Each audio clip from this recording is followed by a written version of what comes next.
Like Mike Dunleavy just said, we have three potential home games to get into the playoffs. I think that's a good way of looking at it. We beat the Clippers, we're in. If not, beat Memphis, we're in. If not, we got one more crack. Like we're in a great spot, and obviously we don't want to mess around and go to the play-in, but we're in a really good spot. So considering where we were 2 months ago, Mike makes the Jimmy trade. The Golden State Warriors made it look easy last night in their 103-86 win over the Portland Trail Blazers. But let's be real, this game was anything but simple. Jimmy Butler turned in a masterclass, pouring in 24 points like it was a casual walk in the park. But don't get it twisted, this wasn't just some routine blowout. Oh no, this game was full of twists and drama that had the crowd buzzing all night long. As much as we can, as much as the schedule allows. Like, we're really good with preparation and playoff preparation, and being able to get our minds locked in on a certain game plan and strategy against any team, no matter who we play. But you got to earn the right to get there, so that's the challenge first. At first, it seemed like the Warriors were cruising toward a comfortable win, leading by as much as 25 points. But hold up, the Blazers weren't exactly rolling over and playing dead. Sure, they were missing half their squad thanks to injuries and absences. They were basically playing with a team of rookies and one confused old man sitting courtside. But hey, that didn't stop them from getting a lead early on. And let's be honest, for a second, we all thought, is this the beginning of another one of those classic Warrior meltdowns? Look, the Warriors blew this game open in the third quarter, went up 25 points. Now the Blazers kept fighting and fighting and fighting, but the Warriors had too much star power for them, and they got out, and hopefully Stephen Curry is healthy with that right thumb. But no, Golden State wasn't about to let Portland run away with this one. They didn't just bounce back. They stormed back with the fury of a team that had been insulted by every missed shot, every Blazer three-pointer that dared to go in.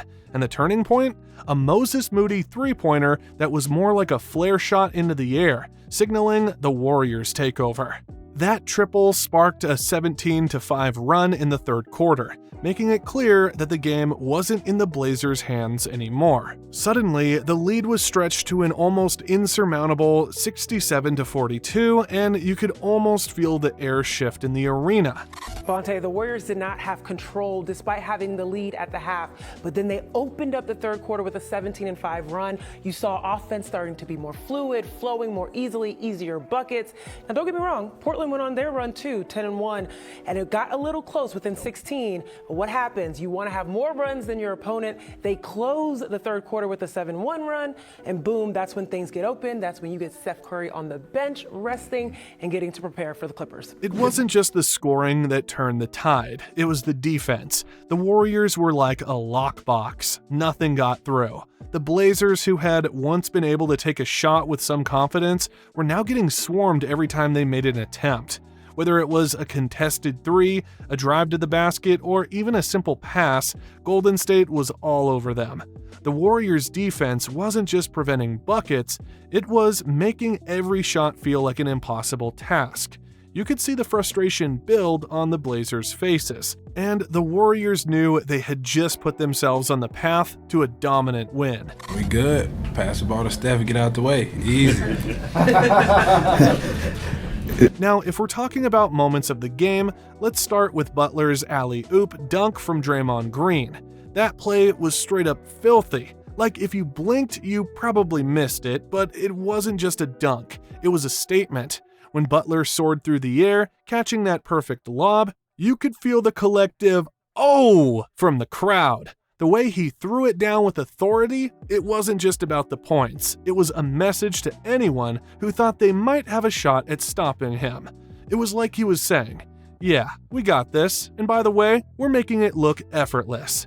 Watching him execute that dunk was like watching someone drop a mic after a flawless performance. The entire arena knew they just witnessed something special. Obviously, Draymond and Jimmy at the 5 and the 4, defensively behind the play. That we lack size, but we got a lot of brain power back there. And let's not forget about Butler's free throw performance, making all 11 of his attempts. That's not just clutch, that's surgical precision. He was stepping up to the line like it was a routine. There was no hesitation, no drama, just perfect execution. Every time he went up there, it felt like it was already in the bag. That's the kind of confidence that makes you feel like he's always in control, no matter the situation. The combination of that alley-oop and his flawless free throw shooting perfectly captured Butler's role as the game's alpha, and his performance was simply undeniable. But let's not forget the drama. The Blazers were down by a ton, but they didn't just roll over. No, they kept pushing, even with their younger stars, Shaedon Sharpe and Scoot Henderson, mysteriously missing in action. It was like watching a ragtag group of heroes from the movie The Goonies trying to fight a well-oiled machine. The Warriors were just on another level, showing why they're perennial contenders. But the Blazers weren't completely backing down. They knew they were overmatched, yet they somehow found a way to make things interesting for a brief moment. I thought we did a good job. I thought our defense was pretty good all night, to be honest with you. We just couldn't score, Couldn't score at all, couldn't make a shot. But I thought our defense scrapped, holding this team to 103. And I know they didn't have to play everybody their normal minutes, but I thought just we were sound the entire time. I thought we tried to share the ball. Did a good job with that. 21 assists on 32 made field goals. We just couldn't make a shot, man. Jabari Walker was a standout, dropping 19 points like a man on a mission. The dude was everywhere, fighting for rebounds, draining shots from beyond the arc, and putting his body on the line for some defense. It felt like every time the Warriors started to really pull away, Walker would pop up with a clutch bucket to at least keep the scoreboard respectable. It was the kind of effort that had fans in Portland gritting their teeth, hoping for a miracle that was never truly going to come. And then, of course, you have the rest of the Blazers trying to keep the engine running with what little they had. Matisse Thybulle played solid defense, but it wasn't nearly enough to slow down the offensive firepower of the Warriors. Damian Lillard, well, he did his best, but even with his wizardry on the court, the game was never in serious doubt. Still, you've got to give credit where it's due. The Blazers' scrappy effort reminded us all that while they might not have the firepower to beat the Warriors, they still have the heart to keep fighting until the very end. I feel like it was up and down. There was high points during the game. There was some low points. I think making simple mistakes like turnovers, I think that could have been avoided, but the right attitude was there for everybody. The key takeaway here, the Warriors showed why they're one of the most dangerous teams in the West. But despite this blowout victory, they still need to get past the Clippers in their final game to secure a playoff spot. You can't help but laugh at the ridiculousness of it all. After 82 games, it might come down to the final buzzer. The Western Conference playoff race this year is tighter than a pair of skinny jeans after Thanksgiving dinner. Great, ready to play game 82 on Sunday. Excited about it. I don't want to be too dramatic. Like it should be a game 7 kind of vibe. You win, and again, you control your destiny on a guaranteed playoff series. You lose, you roll the dice. So I think I said last game, like good teams find a way to win, big games like that, and that's what we're aiming to be.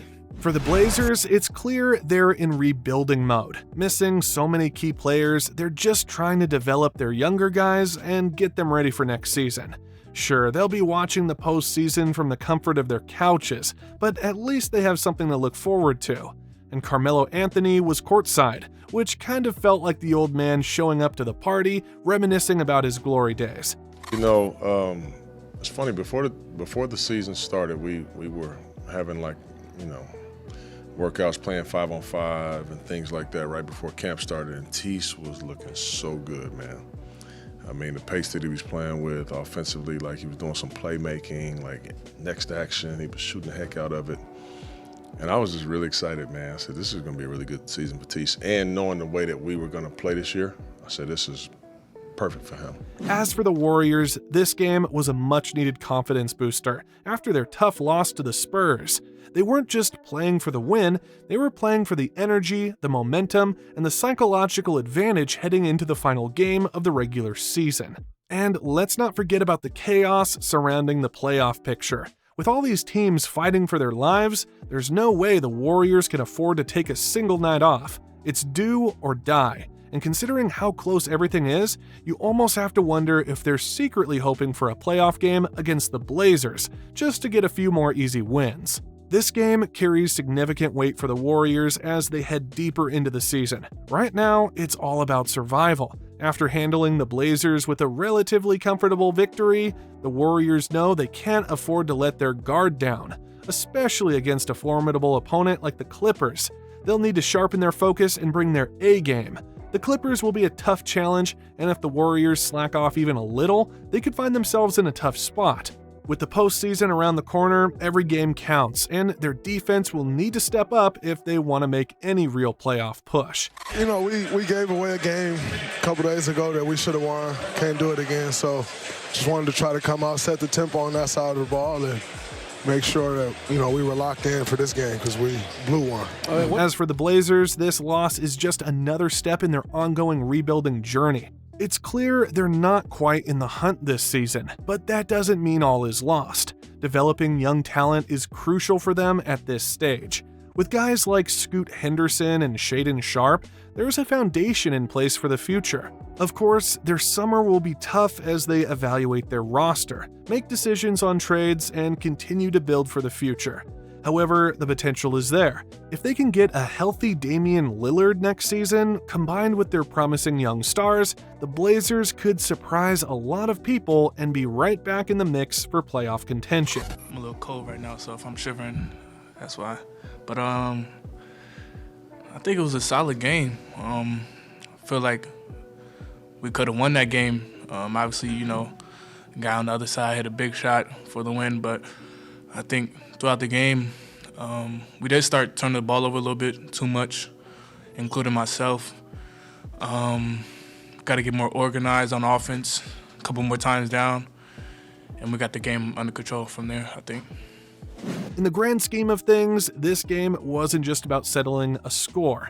It was a statement. It was a preview of the kind of intensity we can expect as teams make their final push toward the postseason. From insane highlight reel plays to clutch shots that made the crowd erupt. This was the kind of basketball that makes you forget about everything else.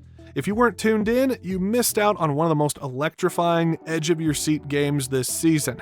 And if you think this was wild, buckle up. With the stakes getting higher, it's only going to get crazier as we move toward the NBA playoffs. Stay ready because the real madness is just beginning.